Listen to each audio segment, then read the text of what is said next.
Dear friends, ನಿಮ್ಮೆಲ್ರಿಗೂ ನಮ್ಮ YouTube ಚಾನಲ್ಗೆ ಸ್ವಾಗತ. ಈಗ ನಾನು ಹಳೆಯ ಪ್ರಶ್ನೆ ಪತ್ರಿಕೆಯಲ್ಲಿನ ಕ್ವಶನ್ ಪೇಪರ್ ಅನ್ನು ಬಿಡಿಸ್ತಾ ಇದ್ದೀನಿ. ಇದು ಡಿಸ್ಕ್ರಿಪ್ಟಿವ್ ಕ್ವಶನ್ ಪೇಪರ್ ಅಂದ್ರೆ KS ಗೆ ಕೇಳಿದಂತ ಕ್ವಶನ್ ಪೇಪರ್. ನಾನು KS ಮಾಡ್ತಾ ಇಲ್ಲ, ನಾನು IAS ಮಾಡ್ತಾ ಇದ್ದೀನಿ, PDO ಎಕ್ಸಾಮ್ಗೆ ಪ್ರಿಪರೇಷನ್ ಮಾಡ್ತಾ ಇದ್ದೀನಿ, SDA FDA ಎಕ್ಸಾಮ್ ಪ್ರಿಪರೇಷನ್ ಮಾಡ್ತಾ ಇದ್ದೀನಿ. ಈ KS ಕ್ವಶನ್ ಪೇಪರ್ ನಮ್ಗೆ ಅವಶ್ಯಕತೆ ಇಲ್ರಿ ಅಂತ ನೀವು ಅನ್ಕೊಳ್ಬಾರ್ದು.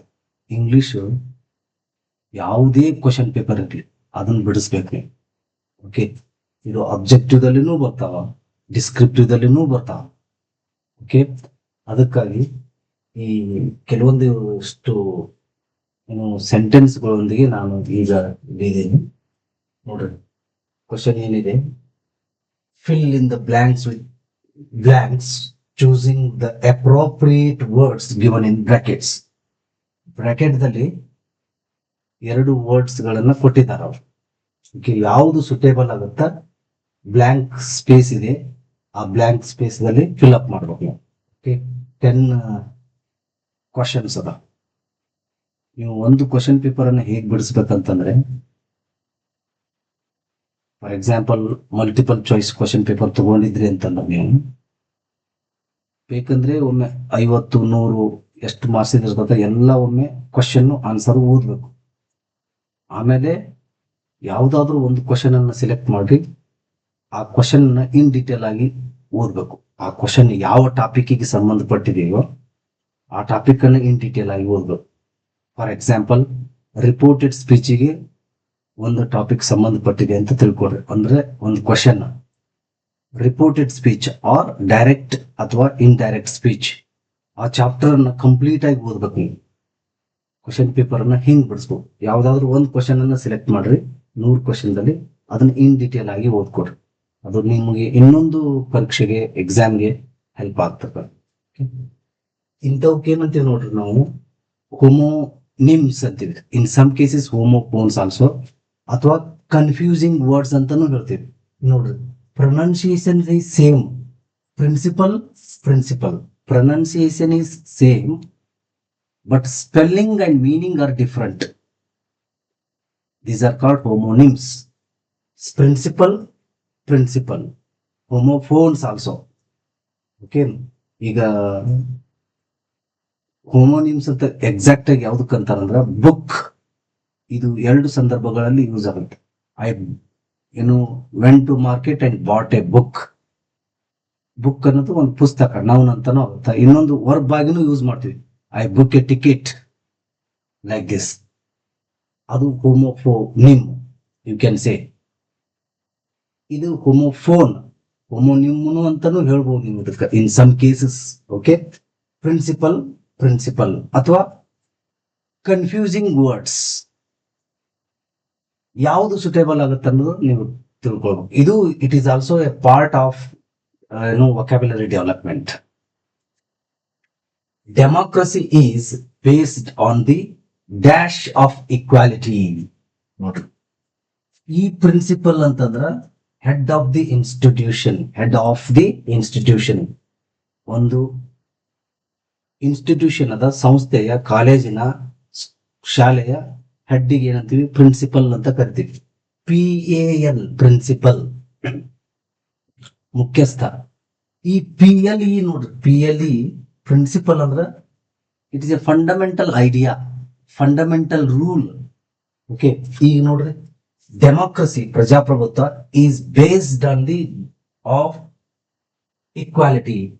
ಯಾವುದರ ಆಧಾರದ ಮೇಲೆ ಇದೆ ಅದು, ಯಾವ ತತ್ವದ ಆಧಾರದ ಮೇಲಿದೆ, ಪ್ರಿನ್ಸಿಪಲ್ ಆಫ್ ಇಕ್ವಾಲಿಟಿ. ತತ್ವ, ಪ್ರಿನ್ಸಿಪಲ್ ಅಂದ್ರೆ ತತ್ವ, fundamental idea, fundamental rule. Okay, ಇದು this one is correct. Principle of equality, principles of democracy ಅಂತ ಬರ್ತಾವ ನೋಡ್ರಿ.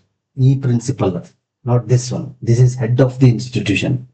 ಹಿ is principal of our college, like this. Next ನೋಡ್ರಿ, the doctor dash me to take complete rest. ಹಿಂಗ್ ಓದೋದ್ರಿಂದ ನಿಮ್ಮ spoken ಇಂಗ್ಲಿಷ್ನು ಬೆಳಿತದ. ನೀವು ಈ ರೀತಿಯಾಗಿ ಡಿಟೇಲ್ ಆಗಿ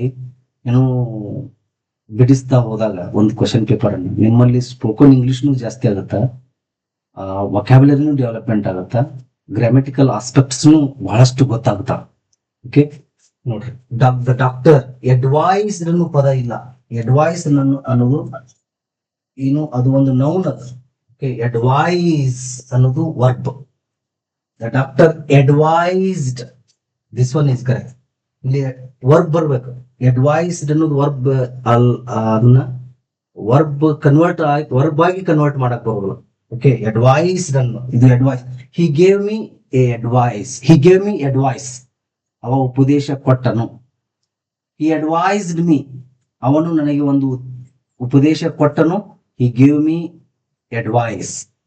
ಹಿ ಅಡ್ವೈಸ್ಡ್ ಮೀ, ಇದು ವರ್ಬ್. ಅಡ್ವೈಸ್ ಅನ್ನೋದು ವರ್ಬ್, ಅಡ್ವೈಸ್ ಅನ್ನೋದು ಉಪದೇಶ. ಅಡ್ವೈಸ್ ಅಂದ್ರ ಉಪದೇಶ ಅಷ್ಟೇ. ಅಡ್ವೈಸ್ ಅಂದ್ರ ಉಪದೇಶ ಕೊಡು, ಉಪದೇಶ ನೀಡು. ಓಕೆ, ಅಡ್ವೈಸ್ ಅನ್ನೋದು ನೌನ್, ಅಡ್ವೈಸ್ ಅನ್ನೋದು ವರ್ಬ್. ಹಿಂಗಾಗಿ ನೌನ್ ಅನ್ನ ಇದನ್ನ ವರ್ಬ್ ಆಗಿ ಕನ್ವರ್ಟ್ ಮಾಡಕ್ ಬರೋದಿಲ್ಲ. ಅದು ವರ್ಬ್ ಫಾರ್ಮ್ ಹೇಗಿರ್ತದಂದ್ರೆ SE ಇರ್ತದ. ಇಲ್ಲಿ CE ಅಷ್ಟೇ, ಡಿ ಬರುದಿಲ್ಲ. ಇದನ್ನ ವರ್ಬ್ ಆಗಿ ಕನ್ವರ್ಟ್ ಮಾಡಕ್ ಬರುದಿಲ್ಲ. ಓಕೆ, ಸೊ ಅದಕ್ಕೆ ಇಲ್ಲಿ the doctor advised me to take complete rest.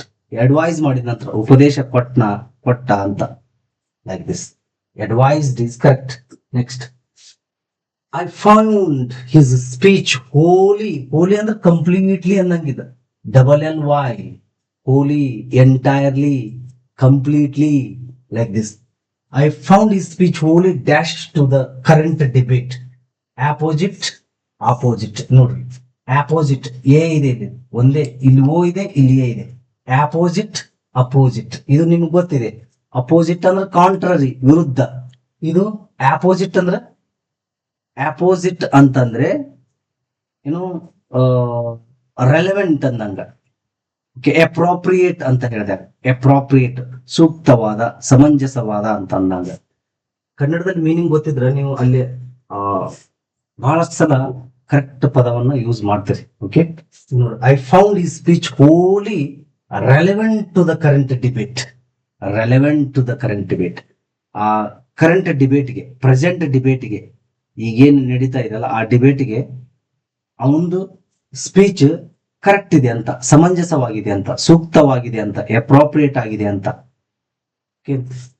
In some cases ಇದೂ ಆಗುತ್ತಾ, ಇದು ಸ್ವಲ್ಪ ಕನ್ಫ್ಯೂಷನ್ ಕೊಟ್ಟರಂತ ನನಗನ್ಸುತ್ತೆ. ಯಾಕೆಂತಂದ್ರೆ ನಾವು ಕಾಂಟ್ರರಿ ಆಗಿದೆ ಅಂತಾನೂ ಹೇಳ್ಬೋದಲ್ಲ, ಕಾಂಟ್ರರಿ ಆಗಿದೆ ಅಂತಾನೂ ಹೇಳ್ಬೋದು. I found his speech wholly contrary to the current debate. ಅವ ಸಂದರ್ಭಕ್ಕ ಈ ಕರೆಂಟ್ ಡಿಬೇಟಿಗೆ ತಕ್ಕಂಗೆ ಮಾತಾಡ್ಲೇ ಇಲ್ಬಿಡ್ರಿ, ಅವ ವಿರುದ್ಧವಾಗಿ ಮಾತಾಡಿದವು, ಕಂಪ್ಲೀಟ್ಲಿ ಆಗಿ ವಿರುದ್ಧಿತ್ತದು ಅನ್ನುವಂತ ಅರ್ಥನೂ ಬರ್ತದ ಅಲ್ಲಿ. ಬಟ್ ಹೆಚ್ಚು ಸೂಕ್ತವಾದದ್ದು, ಅದಕ್ಕೆ ಸ್ವಲ್ಪ ಹತ್ತಿರವಾದದ್ದು ಆಪೋಸಿಟ್ ಆಗುತ್ತೆ. ಅದಕ್ಕಾಗಿ ನಾವು ಇದನ್ನೇ ತಗೊಳ್ಬೇಕು. ಆಪೋಸಿಟ್ ಅಂದ್ರೆ ಸೂಕ್ತವಾದ, ಸಮಂಜಸವಾದ. ನಾವು ಅವನ ಸ್ಪೀಚ್ ಅನ್ನು ಆ ಡಿಬೇಟ್ಗೆ ಸಮಂಜಸವಾಗಿದೆ ಅಂತೇಳಿ ಗೊತ್ತಾಯ್ತು ನಮಗ. ಅವನ ಸ್ಪೀಚ್ ಕರೆಂಟ್ ಡಿಬೇಟ್ಗೆ ಸಮಂಜಸವಾಗಿದೆ, ಸೂಕ್ತವಾಗಿದೆ ಅಂತ ಗೊತ್ತಾಯ್ತು ಅಂತ ಹೇಳಿದಾಗ. Okay, that is why this one opposite ಅಂದ್ರೆ ಅಪ್ರೋಪ್ರಿಯೇಟ್, ರೆಲೆವೆಂಟ್ ಅನ್ನ.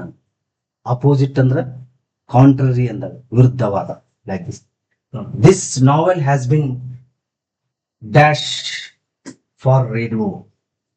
ಅಡಾಪ್ಟೆಡ್ ಅಂದ್ರ ಫಾಲೋ ಅಂದಂಗ. ಅಡಾಪ್ಟೆಡ್ ಮೀನ್ಸ್, ಈಗ ನೋಡ್ರಿ, ADA, ಇದು ADO, ಇಲ್ಲಿ ಓ ಐತೆ, ಇಲ್ಲಿ ಎ ಇದೆ. ಅಡಾಪ್ಟೆಡ್ ಬೇರೆ, ಅಡಾಪ್ಟೆಡ್ ಬೇರೆ. ಅಡಾಪ್ಟೆಡ್ ಅಂದ್ರ ಮೋಡಿಫೈ ಫಾರ್ ನ್ಯೂ ಯೂಸ್ ಅಂದಂಗ. ಚೇಂಜ್ ಟು ರೇಡಿಯೋ ವರ್ಷನ್ ಅಂದಾಗ, ರೇಡಿಯೋ ಫಾರ್ಮ್ಯಾಟ್ ಅಂದಂಗ. ಓಕೆ, ಈಗ ನೋಡ್ರಿ, ಅಡಾಪ್ಟೆಡ್, ಅಡಾಪ್ಟ್ ಅಂದ್ರೆ ಫಾಲೋ ಮಾಡೋದು, ಸ್ವೀಕರಿಸು, ಫಾಲೋ ಮಾಡೋದು. ಓಕೆ, ಈಗ ನೋಡ್ರಿ, this novel has been adapted for a radio. ಈ ನಾವೆಲ್ ಇದು ಆಗುತ್ತ. ಈ ನಾವೆಲ್ ಅಡಾಪ್ಟೆಡ್ ಆಗಿದೆ ಅಂದ್ರೆ ಮೋಡಿಫೈ ಆಗಿದೆ, ರೇಡಿಯೋಗೆ ಸಂಬಂಧಪಟ್ಟ ಹಾಗೆ, ರೇಡಿಯೋ ಫಾರ್ಮೆಟ್ಗೆ ನಾವು ಅದನ್ನ ಕನ್ವರ್ಟ್ ಮಾಡಿವಿ ಅಂದಂಗ, ಚೇಂಜ್ ಮಾಡಿವಿ ಅಂದಂಗ. ಅದಕ್ಕಾಗಿ ಅಡಾಪ್ಟೆಡ್. ಅಡಾಪ್ಟ್ ಅಂದ್ರ ಮೋಡಿಫೈ, ಚೇಂಜ್ ಅಂದಂಗ. ಈ ಕಾದಂಬರಿ ರೇಡಿಯೋ ಫಾರ್ಮೆಟ್ಗೆ ನಾವು ಮೋಡಿಫೈ ಮಾಡ್ಕೊಂಡಿವಿ, ಅಡಾಪ್ಟ್ ಮಾಡ್ಕೊಂಡಿವಿ ಅಂತ ಅಂದಂಗ. ಇದು ಅಡಾಪ್ಟ್ ಅಂದ್ರೆ ಫಾಲೋ, ಅದು ಅದಕ್ಕೆ ಸಂಬಂಧ ಇಲ್ಲ. ಫಾಲೋ ಸ್ವೀಕರಿಸು, ಇದು adapt. Adapt, adapted, adopted. This one, adopted is correct. Okay. Next, dash punishment should not be given to children in schools. ನಾವು ಸಾಕಷ್ಟು ಸಲ ನೀವು ಕೇಳಿರ್ತೀರಿ ವರ್ಡ್ ಅನ್ನ, ಕಾರ್ಪೋರಲ್, ಕಾರ್ಪೋರಿಯಲ್ ಅಂತೇಳಿ. ಕಾರ್ಪೋರಲ್ ಅನ್ನೋದು ಫಿಸಿಕಲ್ ಪನಿಷ್ಮೆಂಟ್. ಅದಕ್ಕೆ ಫಿಸಿಕಲ್ ಪನಿಷ್ಮೆಂಟ್, ಕಾರ್ಪೋರಲ್ ಅನ್ನೋದು ಫಿಸಿಕಲ್ ಪನಿಷ್ಮೆಂಟ್, ಫಿಸಿಕಲ್ ಪನಿಷ್ಮೆಂಟ್. ಇಲ್ಲ ಆಲ್ರೆಡಿ ಪನಿಷ್ಮೆಂಟ್ ಇದೆ, ಅದಕ್ಕೆ ಇಲ್ಲಿ physical punishment. Corporal punishment, physical punishment ಅನ್ನ should not be given to children in schools. Physical punishment ಕೊಡೋದು ಈಗ ಸ್ಟಾಪ್ ಆಗಿದೆಯಲ್ಲ, ಕಾನೂನಿನ ಪ್ರಕಾರ ಅದನ್ನ ಮಾಡಬಾರ್ದು. ಅದಕ್ಕೆ ಇದು ಕಾರ್ಪೋರಿಯಲ್ ಅಲ್ಲ. Corporeal is another word. Okay, corporeal. It is related to body. Okay, not this punishment. Punishment alla idu. Okay, this one corporal. Idu punishment idu. Idu punishment alla. Corporeal means body, but here it is punishment.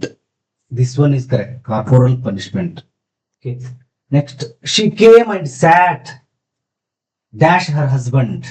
ನೋಡ್ರಿ, ಇಲ್ಲಿ ಎರಡು words ಅದು. ಇದು S, ಇಲ್ಲಿ S ಯಾಡ್ ಆಗಿದೆ, ಇಲ್ಲಿ S ಯಾಡ್ ಇಲ್ಲ.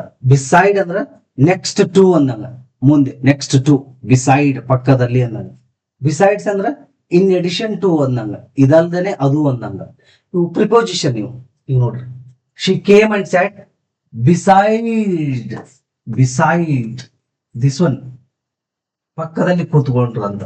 Besides ಅಂದ್ರ ಇದು ಅಲ್ದೇನೆ ಅದು, ಅದಕ್ಕೆ ಸಂಬಂಧ ಆಗುದು ನೋಡ್ರಿ. ಇನ್ ಎಡಿಷನ್ ಟು ಅಂದಂಗ, ಹೆಚ್ಚಿನದು ಅಂದಂಗ. Besides a bike I have a car. Bike ಅಲ್ಲದೇನೆ ನನ್ನ ಹತ್ರ ಕಾರ್ನು ಇದೆ, ಇದು ಬಿಸೈಡ್ಸ್. ಇದು ಐ ಸ್ಯಾಟ್ ಬಿಸೈಡ್ ಹಿಮ್, ಅವನ ಪಕ್ಕದಲ್ಲಿ ಕೂತುಕೊಂಡೆನು. ಇಲ್ಲಿ ನೋಡ್ರಿ, she came and sat beside her husband. This one is correct. Okay, next ನೋಡ್ರಿ, can you do this without farther delay ಅಥವಾ ಫರ್ದರ್ ಡಿಲೇ?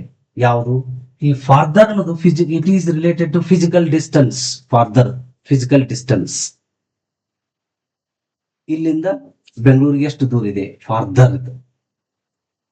ಫರ್ದರ್ ಅಂದ್ರೆ ಎಡಿಷನ್ ಅನ್ನಂಗ. ಓಕೆ, ಹೆಚ್ಚಿನದು ಅಂದಂಗ. ಮತ್ತ ಇನ್ನಿಷ್ಟು ಟೈಮ್ ತಗೊಳ್ಬಾಡ್ನಿ ಅಂತಾರಲ್ಲ, ಅದು. ಈಗ ನೋಡ್ರಿ, can you do this without further delay? This one is this. ಮತ್ತೆ ನೀನು ಪೋಸ್ಟ್ಪೋನ್ ಮಾಡಬೇಡ, ಮತ್ತೆ ನೀ ಡಿಲೇ ಮಾಡಬೇಡ, ಮತ್ತೆ ಟೈಮ್ ತಗೊಳ್ಬೇಡ ನೀನು ಅನ್ನಂಗ. ಫರ್ದರ್ ಡಿಲೇ ಅನ್ನಂಗ. ಫರ್ದರ್ ಡಿಲೇ, ಮತ್ತೆ ಟೈಮ್ ತಗೊಳ್ಬೇಡ. ಈಗ ಆಲ್ರೆಡಿ ಟೈಮ್ ತಗೊಂಡು ಇನ್ನು ಟೈಮ್ ತಗೊಳ್ದೇನೆ, ಫರ್ದರ್ ಡಿಲೇ ಮಾಡ್ದೇನೆ, ತಡ ಮಾಡದೇನೆ ಮಾಡು ಅಂದಂಗ. Further delay. Farther physical distance, ಅದಕ್ಕೆ ಆ ಸೆಂಟೆನ್ಸ್ಗೆ ಸೂಟ್ ಆಗೋದಿಲ್ಲ ನೋಡ್ರಿ. Okay, like this. Drinking tea is my dash habit or custom. Custom ಅನ್ನೋದು ಸೋಷಿಯಲ್ ಟ್ರೆಡಿಷನ್, ಅದು ಕಸ್ಟಮ್ ಅಂತ ಅದಕ್ಕೆ ಯೂಸ್ ಮಾಡ್ತೀವಿ. ಇದು routine, hobby. Drinking tea is my habit usually use ಮಾಡ್ತೀವಿ. Drinking tea is my hobby, habit. ನಾ ಅದನ್ನ habit ಆಗಿ ಮಾಡ್ಕೊಂಡ್ಬಿಟ್ಟಿನಿ, ರುಟೀನ್ ಆಗಿ ಅದು ನನ್ನ ಹವ್ಯಾಸ ಆಗಿ ಬಿಟ್ಟಿದೆ ಅನ್ನೋ ಅರ್ಥದಲ್ಲಿ. ಅದಕ್ಕೆ habit is correct. This one is custom, is related to social tradition. Like this. The boy comes from dash family. Decent, descent. ನೋಡ್ರಿ, ಸ್ಪೆಲ್ಲಿಂಗ್ ಸೇಮ್ ಅದಾವ, ಸ್ಪೆಲ್ಲಿಂಗ್ ಬೇರೆ ಅದಾವ, ಪ್ರೊನೌನ್ಸಿಯೇಷನ್ ಸೇಮ್ ಇದೆ, ಮೀನಿಂಗ್ ಸೇಮ್ ಇದೆ. ಸಾರಿ, ಮೀನಿಂಗ್ ಡಿಫ್ರೆಂಟ್ ಆಗಿದೆ, spelling different ಆಗಿದೆ, pronunciation same ಆಗಿದೆ. Decent ಅಂದ್ರೆ ರೆಸ್ಪೆಕ್ಟಬಲ್ ಅಂತ. ಡಿಸೆಂಟ್ ಅಂದ್ರೆ ಇದು ಒರಿಜಿನ್, ಲಿನೇಜ್, ವಂಶ ಅಂತಿರಲ್ಲ ಅದು. ಇದು ಡಿಸೆಂಟ್, ಡಿಸೆಂಟ್. ಇದು respect. He comes from A respectable family ಅನ್ನಂಗ. ಯಾವುದು? Decent family. ಇದು ಅದಕ್ಕ ಸಂಬಂಧ ಆಗುದಿಲ್ಲ ನೋಡ್ರಿ. ಡಿಸೆಂಟ್ ಅಂತಂದ್ರೆ ಒರಿಜಿನ್ ಅಥವಾ ಲಿನೇಜ್, ವಂಶಾವಳಿ ಅಂತಿರಲ್ಲ ಅದು. ಇದು ಓಕೆ, DESCENT. ಇದು DECENT. ಬಟ್ ಡಿಸೆಂಟ್ ಆಗಿ ಅದನ್ನ ನೋಡ್ರಿ. ಡಿಸೆಂಟ್ ಅಂದ್ರೆ ರೆಸ್ಪೆಕ್ಟಬಲ್, ವೆರಿ ಗುಡ್ ಅನ್ನಂಗ. Like this. He's mother is an imminent eminent. ನೋಡ್ರಿ, ಇಮಿನೆಂಟ್ ಅಂದ್ರೆ ಅಬೌಟ್ ಟು ಹ್ಯಾಪನ್, ಮುಂದೆ ಆಗುವಂತ ಅನಾಹುತ, ಮುಂದೆ ಆಗುವಂತದ್ದು. ಅಬೌಟ್ ಟು ಹ್ಯಾಪನ್, ಮುಂದೆ ಒಂದು ಘಟನೆ ಆಗ್ತಿರ್ತದ. ಅದು ಯಾವುದೇ ಘಟನೆ ಆಗಿರ್ಬೋದು, ಅವು ನೆಗೆಟಿವ್ ಆಗಿರ್ಬೋದು, ಪಾಸಿಟಿವ್ ಆಗಿರ್ಬೋದು. ಅಬೌಟ್ ಟು ಹ್ಯಾಪನ್, ಸದ್ಯದರಲ್ಲಿ ಆಗುದಿರ್ತದ, ಅದಕ್ಕೆ ಇಮಿನೆಂಟ್ ಅಂತೀವಿ. ಎಮಿನೆಂಟ್ ಅಂದ್ರ ಮುಖ್ಯವಾದ, ಪ್ರಸಿದ್ಧವಾದ, ಫೇಮಸ್ ಅನ್ನ. ಈಗ ನೋಡ್ರಿ, he's mother is N eminent scientist, ಪ್ರಸಿದ್ಧವಾದ, ಫೇಮಸ್ ಸೈಂಟಿಸ್ಟ್. ಯಾನ್ ಈ ಇದೆಯಲ್ಲ, ಅದಕ್ಕೆ ಯಾನ್ ಎಮಿನೆಂಟ್ ಸೈಂಟಿಸ್ಟ್. ಓಕೆ, ಇಮಿನೆಂಟ್ ಅಂದ್ರೆ ಸಂಬಂಧ, ಇದಕ್ಕ ಈ ಸೆಂಟೆನ್ಸ್ಗೆ ಸಂಬಂಧ ಆಗುದಿಲ್ಲ, ಸುಟೇಬಲ್ ಆಗುದಿಲ್ಲ ಈ ವರ್ಡ್. ಇಮಿನೆಂಟ್ ಅಂದ್ರೆ ಅಬೌಟ್ ಟು ಹ್ಯಾಪನ್, ಎಮಿನೆಂಟ್ ಅಂದ್ರೆ ಫೇಮಸ್. ಇದನ್ನ ನೋಡಿದ್ರೆ ಗೊತ್ತಾಗಿರ್ಬೋದು ಆಗುತ್ತೆ, ಎಮಿನೆಂಟ್ ಸೈಂಟಿಸ್ಟ್. ಈ ತರ ಕ್ವಶನ್ ಪೇಪರ್ ಅನ್ನ ನೀವು ಬಿಡಿಸ್ಬೇಕು. ಅಂದಾಗ ಬಹಳಷ್ಟು ವೊಕ್ಯಾಬ್ಯುಲರಿನೂ ಬೆಳೀತತ್ತ.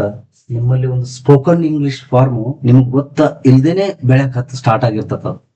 ಓಕೆ, ನೀವು ವರ್ಡ್ ಟು ವರ್ಡ್ ಬಿಡಿಸ್ಕೋತ ಹೋದಂಗೆಲ್ಲ ನಿಮ್ಮ ಕಾಂಪಿಟೇಟಿವ್ ಎಕ್ಸಾಮ್ಗೂ ಹೆಲ್ಪ್ ಆಗುತ್ತಾ. ಸ್ಪೋಕನ್ ಇಂಗ್ಲಿಷ್ನು ಬೆಳೀತತ.